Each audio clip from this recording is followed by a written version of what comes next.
Oh, that was a 180. G'day, hi, and welcome. Alright, I got a video for you today, and this one's actually going to be for people from Sweden. However, this video might be kind of slightly offensive. It's not to offend, but just kind of more to open a dialogue on some ideas and stuff like that. I was listening to Red Ice Radio, and I don't wait before you say racist and bigot and all that. They were talking about some of the things going on in Sweden. One of the things they said that, people around the world need to support other, and I guess it wouldn't just be for Sweden, but in this case we're going to use Sweden, but to support the cultural, the fight against like the cultural Marxism, the mass immigration, that kind of New World Order plan of, globalism, which I don't believe in the kind of lizard people or anything like that. So just so I don't lose you too early, I do ask that you keep an open mind when I'm talking about this stuff. It's more to just pick up on the patterns that are going on.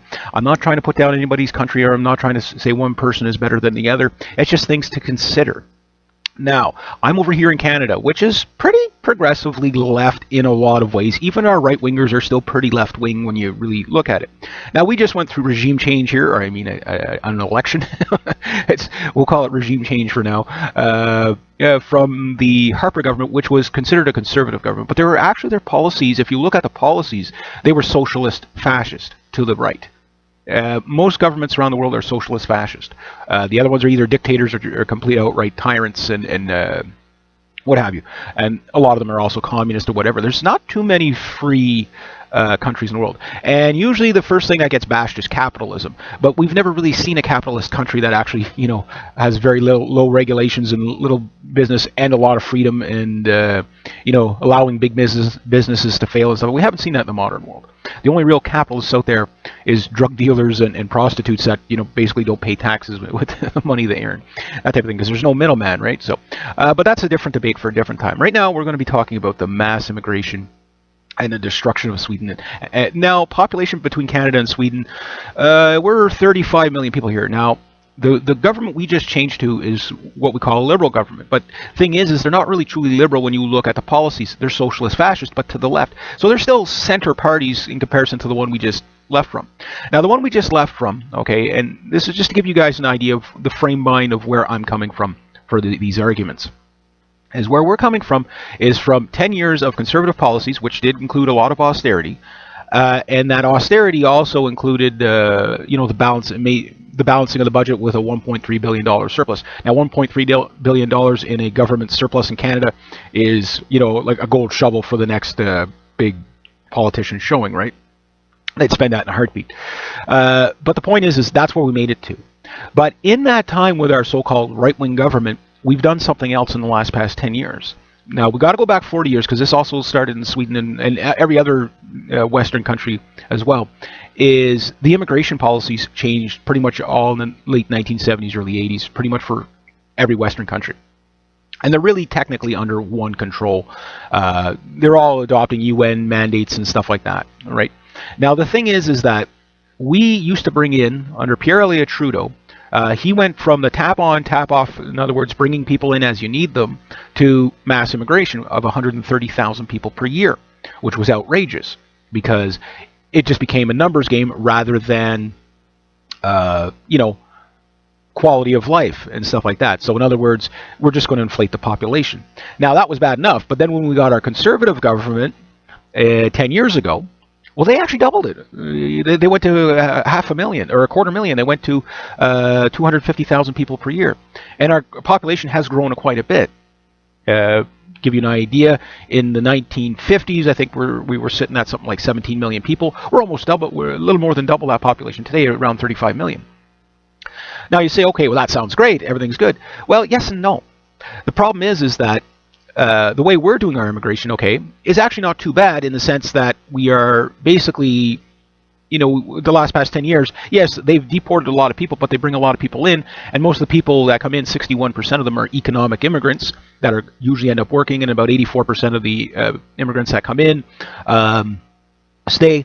I can't remember how many were temporary foreign workers and how many were students and how many were extended family, but you get the idea. Now, the process of bringing the people here in is actually not super tedious, but there's qualifications. Number one, we've got to know who you are. We have to know who you are. So that part Hasn't changed. The next one was employers looking for certain skills could bump you to the front of the line rather than just the first come first serve thing, which the way they used to do it. But now that we've got a new government, and I will get to Sweden in a second, they're going to up that number to 500,000 a year, which is, to me, way too fast. Because I'm looking at what's happening out throughout Europe, and I'm saying to myself, are they crazy? Are they nuts? And it has nothing to do with racist bigot. It has everything to do with understanding that not everybody has the same ideology around the world. Now, one person put it well, and from Sweden, said it best. Sweden is a deeply religious country. Now, if you're Swedish and you're listening, you say, no, most people here are atheists. That's not the religion I'm talking about. The religion I'm talking about is progressivism, meaning it's more important to make sure that people understand that you're not racist and bigot than to keep your left arm. You're going to go hug crocodiles just to prove you're not racist. The Chinese have a great proverb that goes, a puppy knows not the dangers of a tiger. And when we're dealing with mass immigration, one of the things you have to understand is you are dealing with a tiger. You are dealing with people that do not share your point of view. You must understand that when you bring people into your country, you have to know who they are, what their intentions are, where they're from, and what can they actually contribute to your country. It's great to say we're going to save the world, but you have to understand another thing, that many of the people coming in from the third world, okay, have no education, okay, which you can maybe at a younger age help that, but somebody in their, say, 40s, 50s, or even late 30s, you're probably not going to be able to teach an old dog new tricks. They're probably not going to be able to contribute to your society. Should you give them a fair chance? I would say yes, but not in mass numbers. You can take in refugees, sure, but you have to understand the third world also replenishes itself at 80 million people a year. So you could take all those poor 80 million people every year and flood them into every country in the world, and all you'll end up with is a completely destroyed state in every country. There will be no wealth. And that's one of the goals behind the mass immigration, is to lower the wages, to lower the wealth, to knock people off their pedestal. Now, some of the pictures you're looking at, you're probably saying, this guy's kind of a bit of a, really flaunting the pretty women here. Well, yeah, of course I'm going to do that. I'm a guy. Why wouldn't I do that? But unfortunately, some of these pictures you're looking at, some of these women were murdered and raped and stuff like that. And I'm looking at Sweden, and I'm seeing the rape epidemic thing that's going on there. And it's just kind of one of those things, no pun intended, but Stockholm Syndrome, where they're identifying with their attackers. Well, they're attacking us because we did something bad to them. No, it doesn't work like that. They're attacking you because they think they can. If you don't understand why they're raping the women and stuff like that, it's a conquering thing. In fact, if you understand your own history, you'll understand why they do that. And you're saying, what do you mean our own history? The Vikings. When Vikings raided places, okay, they did a couple of things. Number one, they came in screaming and yelling, bashing people over the head with their swords and stuff like that, and pillaging the village, so to speak. But one of the big things to do was rape the people there. Why? It's the ultimate sign of hey, you can't protect your women. We just conquered you. That's a part of it. And if you don't think that might sound harsh, but that's, I'd rather be honest with you than try to be politically correct, because we live in a world where it's too dangerous to be politically correct. But that is one part. The other thing is it's not just your Vikings that did this. Everybody did this. Whether it was the Huns, whether it was the Romans, whether it was, indigenous tribes coming in onto other tribes, they would do this. Everybody has done these evil things. African tribes have done this. You name it. And that's one thing you have to learn about. Really, if you really want to take the approach of equality, tyranny is an equal opportunity for anybody. So while you're there self-bashing yourself, and it's not just your country, my country does it to us too. White people are evil, and that we're the only ones that have ever done anything bad, and I get that. But you have to look at the bigger picture. The bigger picture tells you, no, it was a group effort for slavery. I mean, the Africans, the white people didn't trek through Africa to go find the slaves themselves. They got other Africans to round them up for them. This tribe rounds up that tribe, that type of thing. And that's the past. And also, too, you can't use that to smite your history. Now, that said, that's some of the bad things in your history. When you look at some of the good things in your history, you have to acknowledge that, too. Now, it seems like in Western countries, even here in Canada, it's almost a taboo to say the good things your country has accomplished, if white people were at the helm. And I'm not one of those people that want to see other races do bad or like that. I'm just saying that's just reality. Everybody has done those things in their history. We've all done things, bad things in the history. But the people of today, okay, you can't pass the sins of the father onto the son. People of today are moderate. People of today are very, very, very accommodating. People of today are very, very, very tolerant. So the problem is you got to be able to moderate it so that you're not going overboard to the extreme. And I guess to me, Sweden is probably as extreme left as you could possibly get. Their most right-wing party is still called a Democratic Party. That I've never seen a right-wing party called that. So it's just kind of thing like libertarian. Okay, that would be a right-wing party. Conservative, that's center-right. Okay, anarchist party. There's as far as right as you could pretty much go. After that, you're probably a Satanist. If you're going left, okay, well, from conservative, where you're center of the road, right wing, you're going to go liberal. Okay, you're center of the road, left wing. Then you're going to go socialist, then progressive, which is the new term for communist, and even though it's communist light, and then you got your communist, then you got your Marxist, and then you've got, anything after that's people dead in a ditch somewhere, right? So that's just kind of the left-right thing. And obviously Sweden is very, very culturally Marxist, and this is what's going to lead to a lot of destabilization. Now, that destabilization, you say, is probably, well, we'll just try to hug the tiger and hug the crocodile a little more to show them that we care and we're not racist and stuff like that, and we need you, and we got an aging demographic, we're dying. No, aging demographic can be fixed very easily if younger people have kids again. It's a very quick fix. You don't need to mass immigration to sustain your population. If anything, it will inflate your population beyond, especially with Sweden's welfare state. It's not sustainable as it is. And right now they're talking about Sweden collapsing within 10 years. I don't think it's going to take 10 years to collapse. I'd be surprised if you're not seeing hard times within the next couple of months. They're already talking, apparently, in the Swedish government about what can we cut to be able to pay for these refugees, because there's just too damn many of them. You're getting about 10,000 people a week coming into your country. That's not sustainable. Over here in Canada, we're going to be taking in 25,000 refugees. Now, we have a bit of an advantage because they can't walk here, and the boat rides are just a little bit too dangerous to go through the Pacific, right? So we can actually take our time vetting people in. We're bringing them into the military base first, stuff like that. That said, it's still going to cost us an obscene amount of money here to the taxpayer. They don't want to release how much it's actually going to cost to bring 25,000 refugees here. Now, if we get away with just 25,000 refugees, we're doing probably pretty good. But considering that the goal is to increase our immigration to 500,000 people a year, which is unsustainable. There's just not enough jobs to go around that are good paying. And if they're going to be doing insourcing and outsourcing, there will be no wealth in the country, meaning no tax revenue, meaning no social programs. Well, that's going to happen to you guys too, because that is happening to you guys. The other thing is, and this is the part that you probably, the progressive side, left, and I couldn't give you a bigger or more helpful hint of what to watch for than this, is you're about to see an army of Brevniks rise up in your country. There is no doubt about that. And it's not just going to be in your country, it's going to be in Norway, it's going to be in Sweden, you're already starting to see the stiff upper lip in Slovenia, Hungary, and Poland. They're not happy there with the migrants either, but they're doing, they don't care if they're called racist and bigot. And in fact, that's one of the biggest things you need to understand. If somebody calls you racist and bigot, it's because they have no argument for you. You could say, okay, well, if we go and look up the definitions of racist and bigot, who are you trying to hold back? Well, if you're trying to hold somebody back, such as keeping people coming from your country in the masses, that's not necessarily bigotry. That's saying, hey, we want to know who you are. We want to make sure that you are an actual refugee, because 72% of the people coming into Europe are economic migrants that are not from the war-torn areas. So that even makes it even worse if you don't vet these people, because now the people that are legitimate refugees can't be helped. Why? Somebody just jumped in front of them that doesn't really, that wasn't in need. So it actually makes the situation worse for the refugees as well. So you don't use political correctness to make your judgment on policies. You use your head. And unfortunately, governments around the world have failed the people.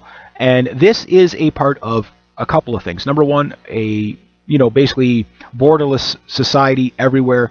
The United Nations have been talking about this for years, basically global governance. A one world police force, a one world passport, a one world this, a one world that, a one world banking system. And it's all runs from the top down, right? And this is openly admitted. This is not conspiracy stuff. It's been a plan for this is not a 5-minute plan. This has been planned probably 60, 70, 80 years ago to do all this stuff now, because it just isn't going to happen overnight. But there's another thing, Spin, you need to understand, is a lot of these immigrants flooding into Europe, okay, is a great distraction for the rough economies, but it's also, if the Eurozone goes down, they're going to use these migrants to blame the Euro collapse on, which you might say, well, that's never going to happen. There's a lot of times in history where people say, we never thought that could happen here, and it does. But getting back to what I was saying about the army of Brevniks, is that guy that walked into the school and stabbed 3 people with the sword, okay? Yeah, those are the crazies that snap first. And you can deal with those because they're usually come out one at a time, and they're usually not very many of them.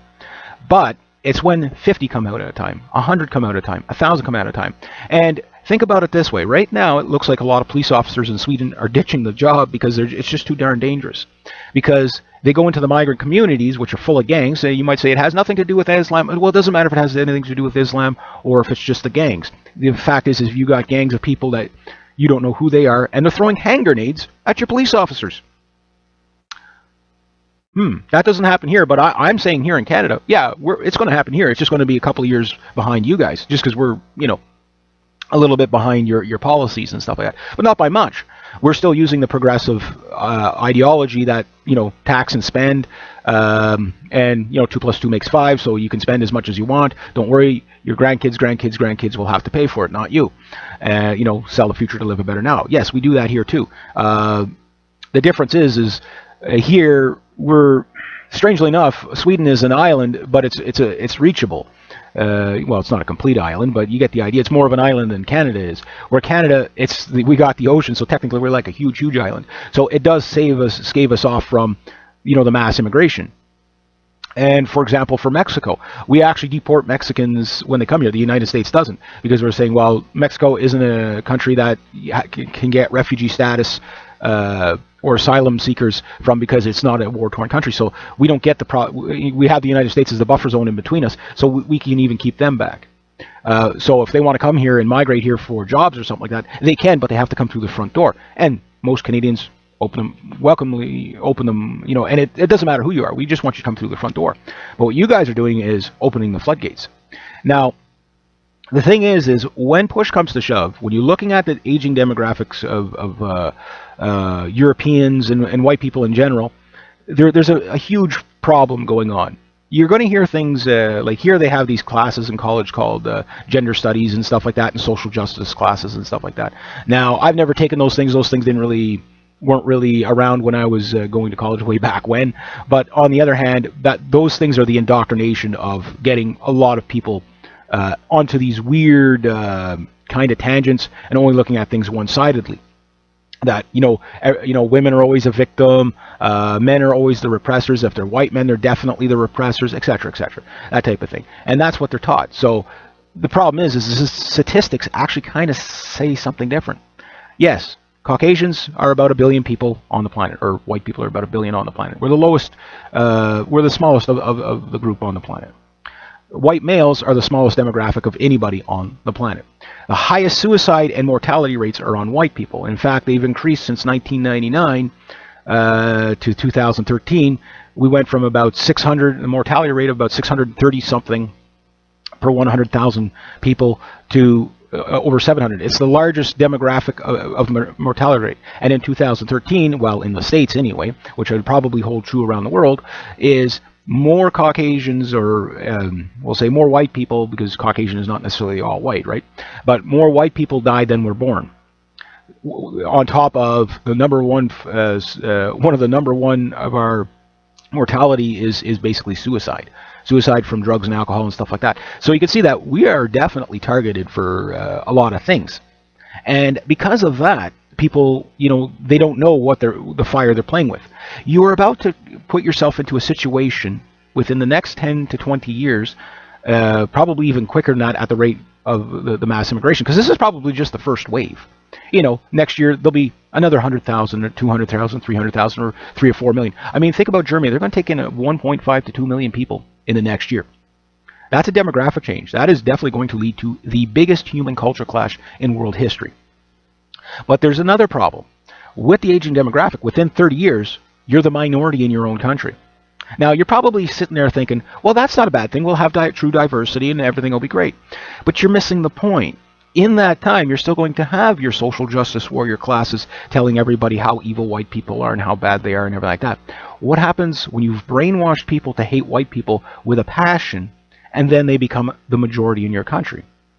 Do you think they're going to look at you and say, hey, you know what? Oh, you guys are the minority now. Well, we better give you special rights. We better have work equity for you, or affirmative action, depending on where you are.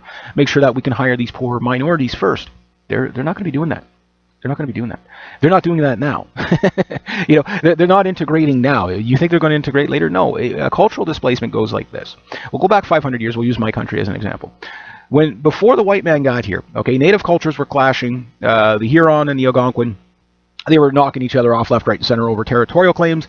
The Inuit and the Crow, the same thing, knocking each other off with territorial claims. So there was tribal fighting amongst themselves. But you really look at it, they are really the same people. But even at that, they did have different values from tribe to tribe, enough to go to war with each other on certain things. Other tribes got absorbed by other tribes. Other tribes played well. For example, part of the tribes my ancestors are a part of is the Mi'kmaq, and they did trade with everybody pretty much from Lower Canada, Upper Canada. They did trade everywhere. They could go anywhere. They could go through just about anybody's territory. They were the #1 trading tribe of their time.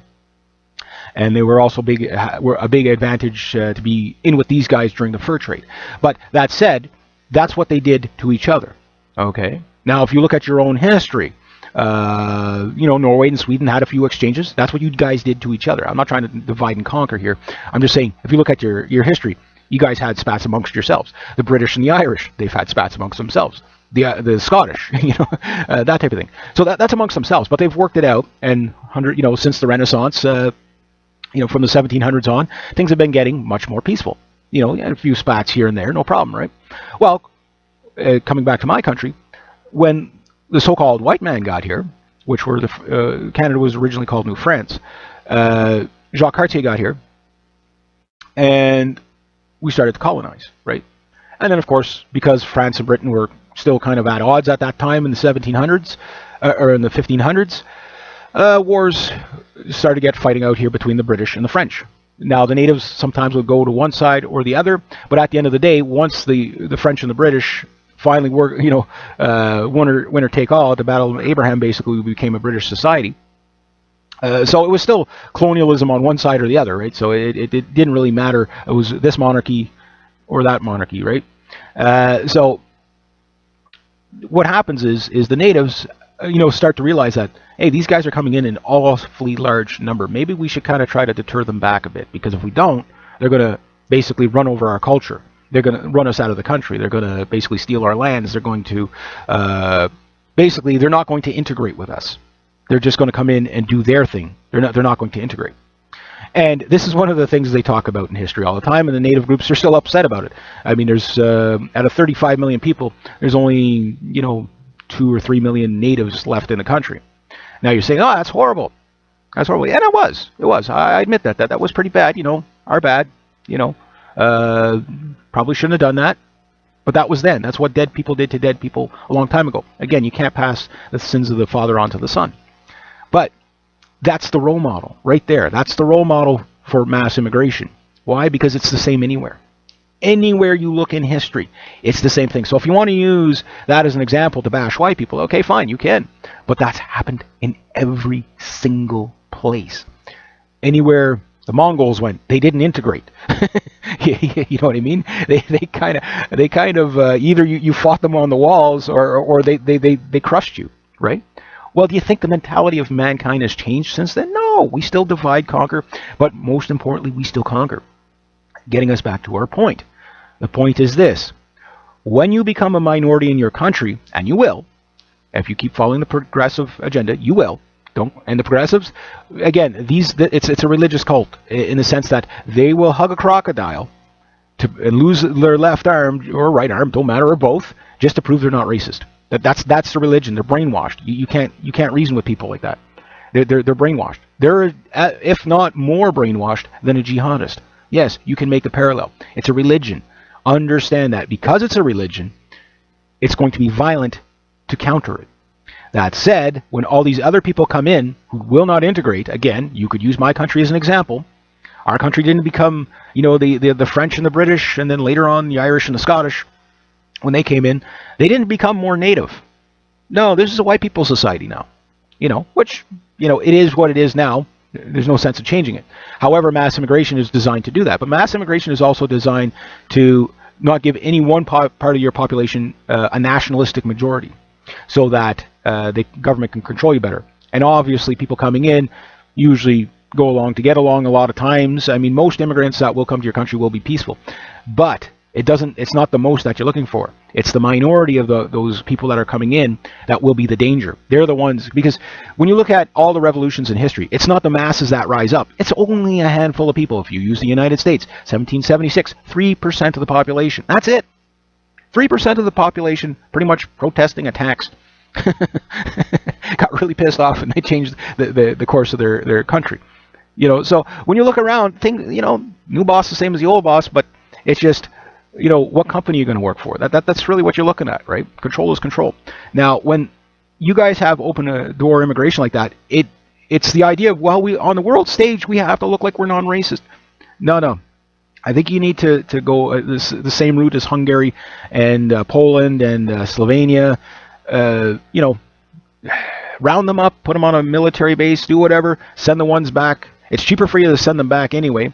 The ones that are legitimate, help them if you can, but keep track of these people. And we got to do it here in Canada, that type of thing. Our immigration system, although I've always not liked the numbers, and I'm definitely not going to like the new numbers, because we're not bringing in people from Europe here. We're bringing in, basically, the majority are coming in from India, China, Somalia, Philippines, and then everybody else just kind of, comes in a bit. Because, again, it's the idea of, it's not about multiculturalism, it's about multiracial that they're going for. They won't call it what it is, right? They basically anything but white people. And that, when you look at the policies, that's what they are. That's what they are. So you can say, well, you're a racist and bigot for pointing that out, but if it was a fair system, it wouldn't matter where you came from. The thing would be the same for everybody. Now, I would still say, and I'm making the bold claim here, our immigration system as it stands is probably the best one in the world, because it does have a standard. It does vet people. It did get rid of everybody coming in making refugee claims. It does say, okay, well, if you make the claim, you got to prove you're a refugee. If not, we're going to send you back. That type of thing. Now, is it perfect? No. But at least the people that do come here, we know most of them are going to stay peaceful, because we know who they are, what they're up to. These are most of the time going to be family people coming in. They're not going to be young men of fighting age yelling Allah Akbar, trashing your streets and busting your lampposts and everything like that.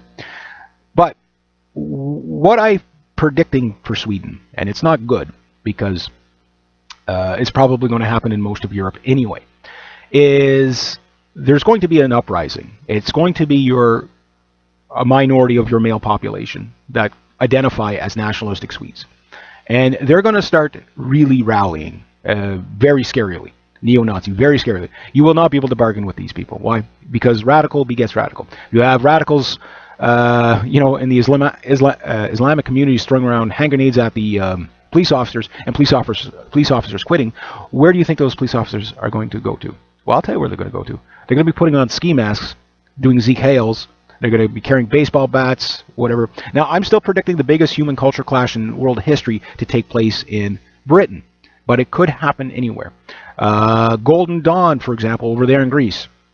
I'm amazed they haven't brought the gunboats out into the Mediterranean in larger numbers yet, but that's coming. You don't kid yourself. It's going to be a snap effect. It's not going to be, oh, we saw this coming. You can see the recipe is definitely getting ready for that culture clash, but it's going to be a snap effect. And when it does, you're going to see probably 20,000 on 20,000 in the middle of the street just beating each other over the head. Sticks, poles, swords, guns, knives, lamps, you name it. That's what's going to happen. And we're already seeing in things, what I call the 10th Crusade, going on throughout Europe. We're already seeing like the big groups such as like the EDL, Pagea, stuff like that are getting more organized, but more importantly, they've already started to coordinate going to be coordinating their protests. So in other words, Europe-wide. So it's not, okay, Wednesday night it's Paglia over in Germany. The other nights it's the French Defense League over there in France. That type of thing. And then, on a Friday, it's going to be over in Sweden. On Sunday, it'll be over in Norway. Wherever it's going to be, it's going to be. No, we're all coming out Wednesday night. We're all coming out Tuesday. In other words, the Crusaders have united. Unlike the last Crusade, which was, basically your Templar Knights versus the Islamic, invaders, so to speak. And I'm not really taking sides. I'm just saying that we're just watching history just kind of repeat itself. Look, you've already had 9 Crusades. You don't think you're going to have a 10th one? The only difference now is the Crusaders look a little different. Instead of being warrior Templar monks, Christian monks, they're going to be neo-Nazis and nationalists. Now, nationalists are not necessarily neo-Nazis, but you get what I'm saying. These are going to be people who are nationalistically take pride in their country.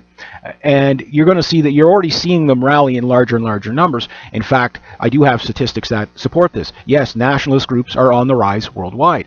There's anti-Semitism is on the rise worldwide. Why? Because when we look at the policymakers, well, they all do tend to be Jewish. Not all of them, absolutely not all of them, but they're not necessarily Jewish. They're Zionist. Now, a Zionist can also be a Christian, and we have a lot of Christian Zionists as well as you have a lot of Jewish Zionists. And all these people are at the head of the UN. They're ahead of immigration. You have the Anti-Defamation League. There's a big one in the States. And just look at what their policies are. You have that Laura Lerner Spectra. I have no idea when she made that statement on TV, whatever, but she's over there in Sweden. I don't know if she's still around. I have no idea how old that video is, but it pretty much tells you what the agenda is. And the thing is you're saying, well, you're just a neo-Nazi. No, I don't like Nazis. I never did. I never will.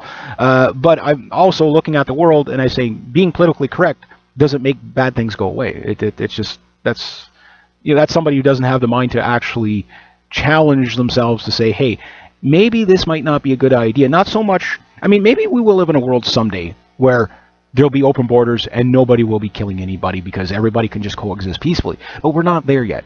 And it doesn't start now. Those type of things you can't force. For example, here's a kind of a strange history lesson for you. When the Normans in 1066 invaded, France, right? They went in there, okay, they conquered, but then they just integrated into the Frankish way of life. That usually doesn't happen. That's like an exception to the rule there. When you really think about that, that normally does not happen. That's an exception to the rule. So can it happen? Yes. But, it took, 300 years for them to integrate. So they liked the lifestyle and they integrated, and that took 300 years. So if you think, overnight we're going to be going into this beautiful multiculturalism thing and enforcing it, no, that just forces a big, huge culture clash. Now, why would I make a video like this? Well, I make a video like this not to demonize Muslims or anything like that. It's just their cultures are different. But it's not so much the Muslims in general that you have to worry about. It's the gangs, these young men that have no guidance in their life. And because of that, they're rogue. They're like a pack of wild dogs. They're just going to go around doing all these bad things. Now, they just tend to come from Islamic countries. And the Islamic countries are completely, name me a peaceful Islamic country right now. They're pretty much all tearing themselves apart. Doesn't mean everybody there's bad or evil or anything like that. That's not what I'm saying. And I don't want people to take that out of it. But what I'm saying, most people around the world are peaceful regardless of their religions. But doesn't mean they're going to be peaceful when they come to your country when the ideology is so much more different. And there's another thing you have to understand about. When we look around the world where the countries are, not just in the Middle East, but anywhere, where the countries are kind of tearing themselves apart with civil wars and stuff like that, it's not the rocks, the trees, and the trees and the cities that make these places bad. It's the ideology of the people in the masses. It is the ideology of the people that mold their environment. So when you look at Sweden, okay, democracy, fair play and all that, okay, yes, you can have all that, but you can't do it politically correctly. You actually have to go with fair play, meaning, does this make sense to do or not? Stop trying to hug the tigers. Stop trying to hug the crocodiles. They'll chew your arms off. And that this could be said to just about any country in the world, in the Western world. Stop trying to be so politically correct because the UN tells you to. You can't trust the United Nations anyway. The United Nations is probably the most corrupt organization on the planet. I mean, all they do is push out globalist agendas, one of them being Agenda 21 and now Agenda 2030. And if you don't know about those, yeah, there we go. There's your green communism right there. And it's worse than communism. It's worse than communism, the stuff that they're proposing in there. But they're talking about global governance. And the only way they can get that is if they destroy nations by destroying their borders. So, in other words, for the globalists to succeed, they have to destroy your country. So how many people die in this process? Well, they don't care. George Soros, he doesn't care. You look at George Soros, he's funding this migration thing. His NGO groups, they always do. And who's he? He's a Zionist. So, and he's not the top dog either. He's up there. Don't get me wrong. He's up there. But he usually works for the Rothschild banking system. Why? Because, again, if you can get rid of national sovereignty of countries, you can pillage their resources and stuff like that. You don't really truly believe that these bankers and military-industrial complex are only going to go after Middle Eastern countries for the resources, right? You don't truly believe that, do you? They're going to go after any country. Every country. They want it all. If you haven't picked up on that by now, I don't know what to tell you. They're going after everything. So that will lead to a lot of nationalistic uprisings, and they're going to be violent. It might even pong you into probably small civil wars. You say that'll never happen here. People said that right after World War II too. How many Germans said that? Berlin is destroyed. It was such a beautiful place. It was such a nice place. We never thought that could happen here. Everybody says that after. But nobody says before, hey, 2 + 2 = 4. If you keep doing this, you are going to get yourself into a crap load of trouble. Not just your country. My country's just as bad. It's just not as bad yet. So that's the difference. And technically, my country actually, in the last election, strangely enough, it moved towards the center more than anything. But it did kind of go center-left, yes. So we still have, just to give you an idea, where people are moving back towards the center because the third party that was out there that was gaining steam all over the place, the NDP, they were basically way too left. And they got kind of rejected and almost lost party status throughout the country because their policies were probably more radical than yours in some way, but not quite as open about it. But once people look into these things, always vote for the policy, never the person. Doesn't matter what country you're in.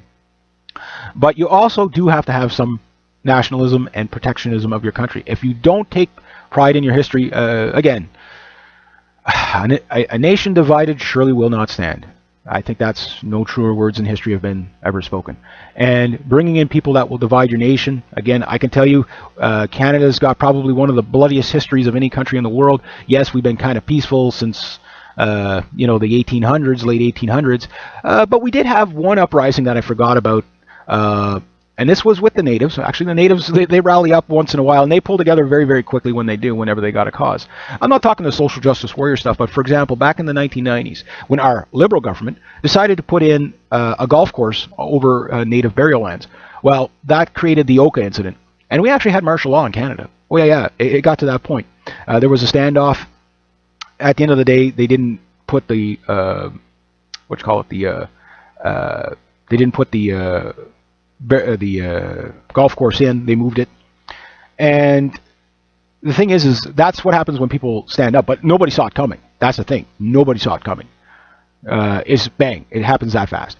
And what tells me that this is going to happen, the indicator is, again, when you look at the Norway shooter, you say, well, he was just a crazy guy. Yeah, of course he'd have to be semi-crazy to be able to go kill that many people. There's no doubt about that. But what pushed him over the edge? That's what, oh, he's just a racist and bigot.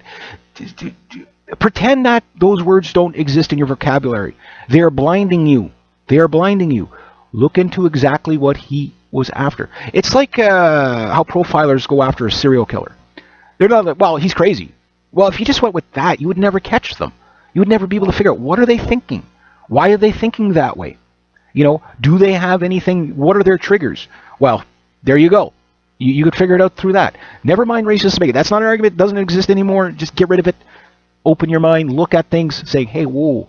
These people here who are throwing hand grenades at the police are really going to piss off guys enough that, yes, the crazies will snap first. Okay. And they'll go out and they'll kill a couple of people. But it's the ones that will rally together. And if you get the right amount of people rallying together with the same ideology, things change. there will be a culture clash. And that culture clash will be extremely violent. So how do you avoid all the violence? This is what nobody ever talks about. How do you avoid all? Well, you can, but you're going to have to do. There's going to be some violence at this stage of the game, no matter what. But violence versus people getting killed is a big difference in my book. Yes, your police force is going to have to be involved in this. Yes, they are going to have to round people up coming in. Yes, they are going to have to detain them against their will until they can figure out who's who and how many they can take. And yes, you are going to have to send people back to their own countries.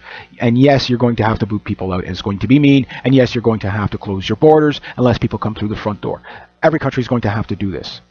Right here in Canada, it's our strategic location kind of gives us that advantage that we can politically correctly still pull that off. Mind you, it's still the right thing to do. Bring them to the military base first, figure out who they are. You know, put a freaking tag chip on their ear if you have to. Track them.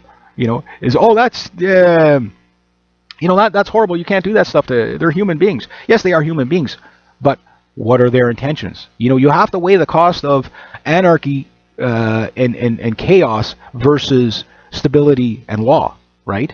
So you have to weigh those two, and you have to say to yourself, well, these people coming in, if they collapse our economy. And they will, because they're just going to keep flooding in because they're going to get free stuff. So there's the easiest way to stop them from coming. You don't even have to build fences. You just say there's absolutely, your government has to do this. And this is one thing that the governments haven't done. There's absolutely no resources for you, meaning you can come here, but you will get no welfare. You will get no cute little Swedish girl. You will get no free house. You will get nothing. If you come here as a refugee, you go to the refugee office right away. They'll process you first come, first serve, whatever. But if you come here, there are no resources from you unless we can vet who you are, where you're from. And with that harsh winter coming, this is also going to up in the game. I mean, right here in Canada, it's cold. I got a fire going on now. So I can imagine it must be starting to get cold in Sweden. So you got all these refugees flooding in when it's cold.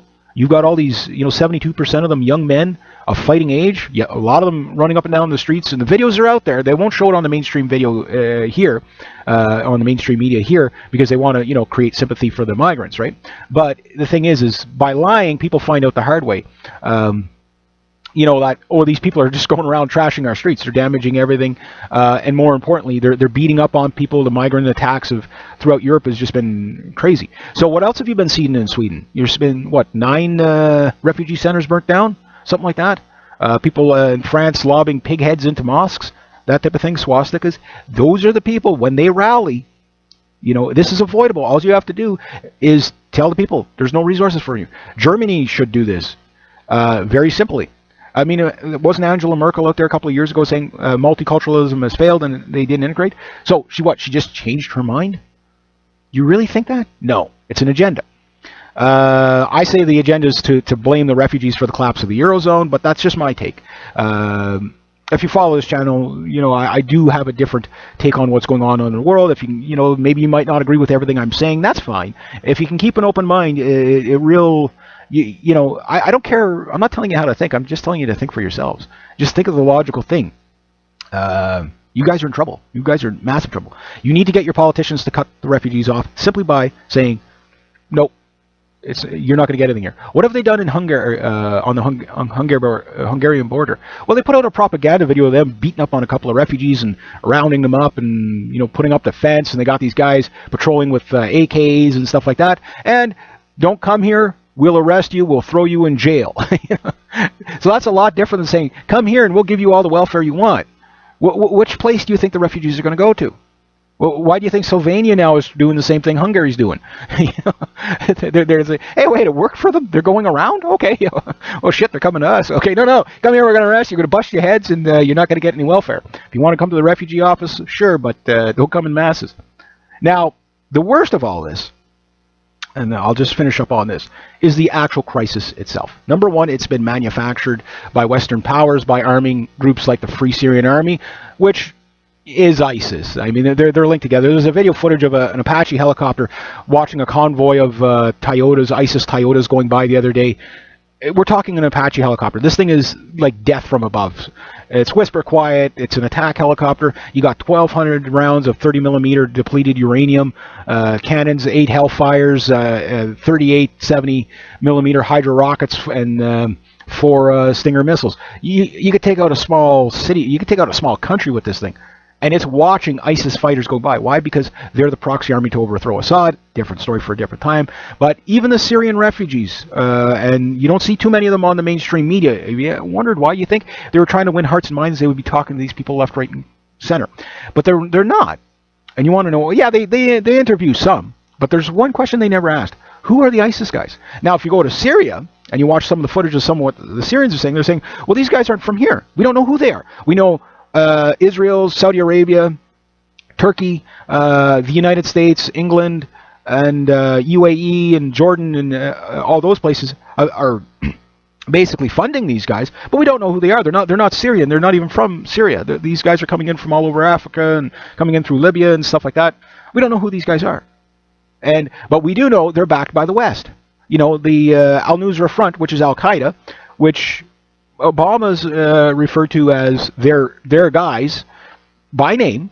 You know, Joe Biden, the vice president of the United States, say, well, we accidentally created ISIS by giving money through the CIA to Saudi Arabia so they can buy weapons to send to Libya to get the fighters to go in. What they're trying to do is overthrow Assad. They don't care about the Syrian people. It's not about democracy, women, and children. It never is. It never will be. It's about resources. It's about gas pipelines and other things. And there's a lot of things going on there. Different story for a different time. But at the end of the day, the Syrian people are out there, you know, they're like, we support Assad not because we like Assad. We support Assad because the other guys are cutting our freaking heads off. And when you look at the airstrikes are hitting power stations. The U.S. airstrikes are hitting power stations. They're hitting, stuff like that, water treatment plants, hurting the people. They're hitting hospitals, that type of thing. But yet, you got Apache gunship helicopter flying in the background with the ISIS Toyotas in big convoys. I mean, in a Desert Storm, okay, the A-10 pilots, if you don't know about the Highway of Death in Iraq, I mean, it was these A-10 pilots would just, and there goes about 50 trucks on the middle of the highway, and then there we go, bombs, rockets. Those A-10 pilots, they didn't miss anything. I mean, they'd knock the balls off a camel at 5 miles away. These guys didn't miss anything. But somehow, a convoy of Toyotas, a couple of hundred of them, in a row, with ISIS flags, can't find them. With an Apache helicopter flying hovering right alongside the highway with them driving by, and they can't find them. It's a proxy army. That's what it is.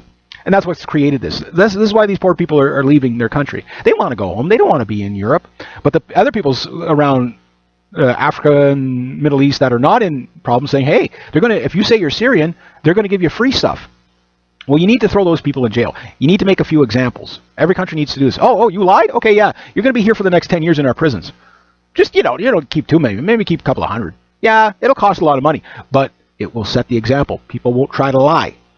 And, more importantly, it will deter the liars, and you can actually help the refugees. The other thing is why are we trying to import people here when we could set up safe zones over there? Much cheaper, much more effective, much less destabilizing to the people.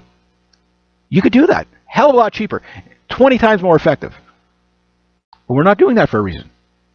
Strange. Not that they don't have the ability to do this. If we have the ability to airlift people from Syria to Canada, you don't think we can lift a few guys over there to create a safe zone? What, we don't have the firepower to withstand a few jihadis in the desert? Does this not compute with anybody that this is a manufactured crisis? But anyway, the worst is yes, the human cost of this, the sacrificial lambs in this are the Syrian people. That's the worst part about this. They're being used as pawns in a bigger game. Very, very brutal. 2010, a Facebook post goes out to protest Assad's treatment of people, and yeah, Assad's not a good guy. He's done bad things to his people. There's no doubt.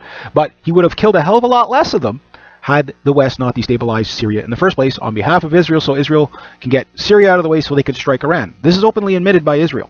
This goes back to 2004. The deal was Israel to strike Iran. Okay, but the Israelis said, we're not going to do it with the Syrian army there. They'll kill us. They got chemical weapons. They got about 1,000 Scud launchers. You guys got to take out Syria. So the West was supposed to take out Syria and the Israelis to take out Iran. However, that plan seems to be backfiring horribly with Russia being the trump card in the middle. But with that said, this now comes down to the globalists are trying to destroy every single country in Europe. There's no question about that. The EU is failing because the policies are the world government policies. That's why everything's going so bad. This is why Catalonia and Spain are almost at civil war over separation. But you have to understand the people of Europe need to unite. The Swedish people need to unite. You got to get out of your political correctness. Again, I'll just leave you with this.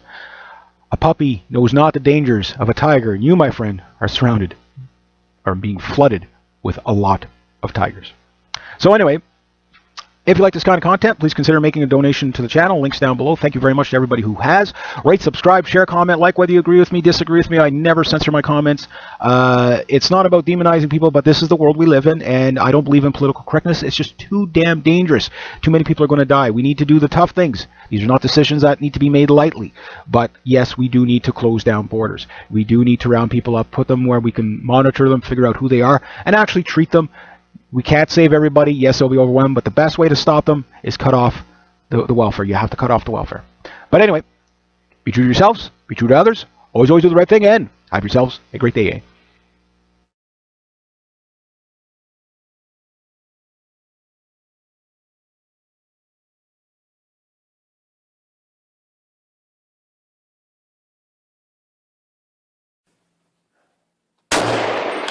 Oh, that was a 180. G'day, hi, and welcome. Alright, I got a video for you today, and this one's actually going to be for people from Sweden.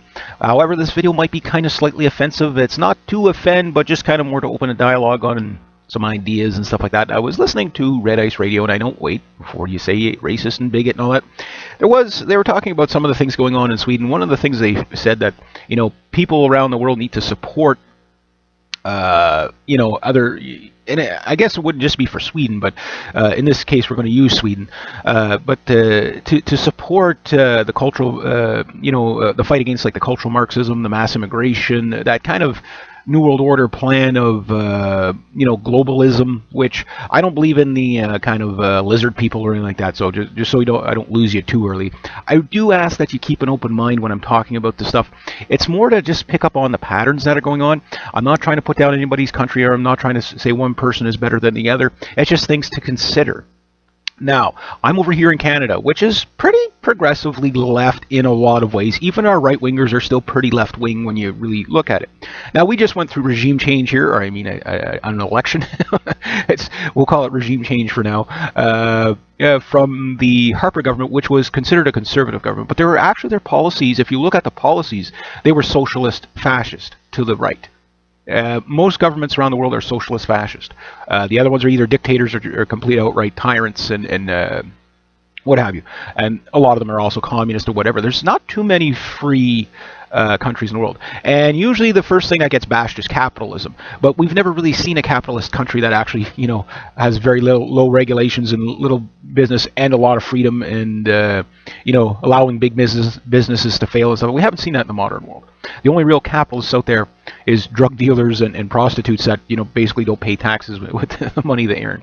That type of thing, because there's no middleman, right? So, but that's a different debate for a different time. Right now, we're going to be talking about the mass immigration and the destruction of Sweden. Now, population between Canada and Sweden, we're 35 million people here. Now, the government we just changed to is what we call a liberal government. But thing is they're not really truly liberal when you look at the policies. They're socialist fascist, but to the left. So they're still center parties in comparison to the one we just left from. Now, the one we just left from, okay, and this is just to give you guys an idea of the frame mind of where I'm coming from for these arguments. Is where we're coming from is from 10 years of conservative policies, which did include a lot of austerity, and that austerity also included, the balancing of the budget with a $1.3 billion surplus. Now, $1.3 billion in a government surplus in Canada is, like a gold shovel for the next big politician showing, right? They'd spend that in a heartbeat. But the point is that's where we made it to. But in that time with our so-called right-wing government, we've done something else in the past 10 years. Now, we've got to go back 40 years, because this also started in Sweden and every other Western country as well, is the immigration policies changed pretty much all in the late 1970s, early 80s, pretty much for every Western country. And they're really technically under one control. They're all adopting UN mandates and stuff like that, right? Now, the thing is that we used to bring in, under Pierre Elliott Trudeau, He went from the tap on, tap off, in other words, bringing people in as you need them, to mass immigration of 130,000 people per year, which was outrageous because it just became a numbers game rather than, quality of life and stuff like that. So in other words, we're just going to inflate the population. Now that was bad enough, but then when we got our conservative government 10 years ago, well, they actually doubled it. They went to 500,000 or 250,000. They went to 250,000 people per year, and our population has grown quite a bit. Give you an idea, in the 1950s, I think we were sitting at something like 17 million people. We're almost double. We're a little more than double that population today, around 35 million. Now you say, okay, well that sounds great, everything's good. Well, yes and no. The problem is that the way we're doing our immigration, okay, is actually not too bad in the sense that we are basically, the past 10 years, yes, they've deported a lot of people, but they bring a lot of people in, and most of the people that come in, 61% of them are economic immigrants that are usually end up working, and about 84% of the immigrants that come in stay. I can't remember how many were temporary foreign workers and how many were students and how many were extended family, but you get the idea. Now, the process of bringing the people here in is actually not super tedious, but there's qualifications. Number one, we've got to know who you are. We have to know who you are. So that part hasn't changed. The next one was employers looking for certain skills could bump you to the front of the line rather than just the first come, first serve thing, which the way they used to do it. But now that we've got a new government, and I will get to Sweden in a second, they're going to up that number to 500,000 a year, which is, to me, way too fast. Because I'm looking at what's happening out throughout Europe, and I'm saying to myself, are they crazy? Are they nuts? And it has nothing to do with racist bigot. It has everything to do with understanding that not everybody has the same ideology around the world. Now, one person put it well, and from Sweden, said it best. Sweden is a deeply religious country. Now, if you're Swedish and you're listening, you say, no, most people here are atheists. That's not the religion I'm talking about. The religion I'm talking about is progressivism, meaning it's more important to make sure that people understand that you're not racist and bigot than to keep your left arm. You're going to go hug crocodiles just to prove you're not racist. The Chinese have a great proverb that goes, a puppy knows not the dangers of a tiger. And when we're dealing with mass immigration, one of the things you have to understand is you are dealing with a tiger. You are dealing with people that do not share your point of view. You must understand that when you bring people into your country, you have to know who they are, what their intentions are, where they're from, and what can they actually contribute to your country. It's great to say we're going to save the world, but you have to understand another thing, that many of the people coming in from the third world, okay, have no education, okay, which you can maybe at a younger age help that, but somebody in their, say, 40s, 50s, or even late 30s, you're probably not going to be able to teach an old dog new tricks. They're probably not going to be able to contribute to your society. Should you give them a fair chance? I would say yes, but not in mass numbers. You can take in refugees, sure, but you have to understand the third world also replenishes itself at 80 million people a year. So you could take all those poor 80 million people every year and flood them into every country in the world, and all you'll end up with is a completely destroyed state in every country. There will be no wealth. And that's one of the goals behind the mass immigration, is to lower the wages, to lower the wealth, to knock people off their pedestal. Now, some of the pictures you're looking at, you're probably saying, this guy's kind of a bit of a, really flaunting the pretty women here. Well, yeah, of course I'm going to do that. I'm a guy. Why wouldn't I do that? But unfortunately, some of these pictures you're looking at, some of these women were murdered and raped